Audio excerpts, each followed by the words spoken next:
సామెతల 9:11 రాయబడింది, నా వలన నీకు దీర్ఘాయువు కలుగును.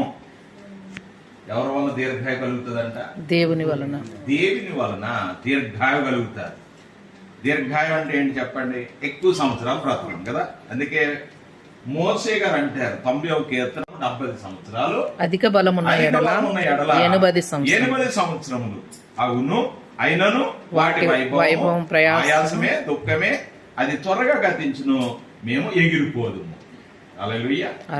దినాలు, సమయాలు, కాలాలు ఎవరి వలసను ఉన్నాయంటే దేవుని వలసను ఉన్నాయి. మన అడుగులు గాని సమస్తం ఆయన వారి దినంలో ఉన్నాయి. బైబిల్లో మనం చూస్తాం ఎక్కువ సంవత్సరాలు బ్రతికిన ఆయన మెతూషెల 969 సంవత్సరాలు బ్రతికాడంట కదా.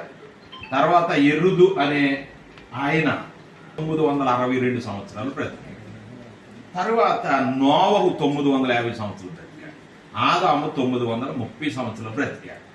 రాను రాను వయసు ఏమైపోయిందంటే ఆదికాండం 6 వచ్చేటప్పటికి పాపం, బలత్కారం, చెడు ఇవన్నీ ఎక్కువైపోవడంతో వయసు ఏమైందంటే 120 సంవత్సరాలకు దేవుడు తగ్గించుకుంటూ వచ్చేసాడు. 120 సంవత్సరాలు ఆదికాండం 6:5 దేవుడు చెప్పాడు, మీది కాలం 120 సంవత్సరాలు అగును అని.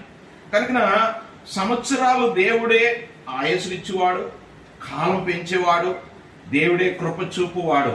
ఇది ఎలా జరుగుతుంది అంటే దేవుని బట్టి మాత్రమే జరుగుతుంది. అందుకే సామెతల గ్రంథం 3:1 అంటాడు, నా కుమారుడా నా ఉపదేశములను మరువకుము, నా ఆజ్ఞలను హృదయపూర్వకంగా అంగీకరించుము, గైకొనుము, అవి దీర్ఘాయువును.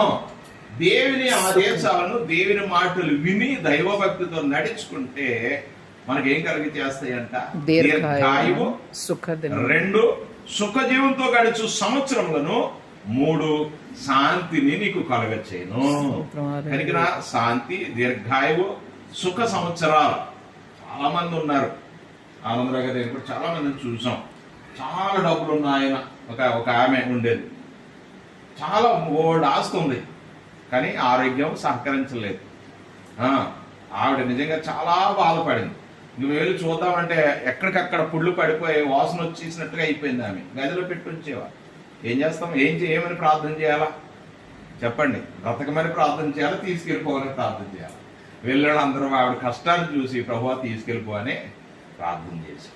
కనుక కాలం, సమయాలు, ఆరోగ్యం, ఆయస్సు ఇవన్నీ ఎవరి చేతిలో ఉన్నాయంటే దేవుని చేతిలో ఉన్నాయి. అది ఇక్కడ అన్నాడు, అతడు నన్ను ఏమన్నాడు ఇక్కడ?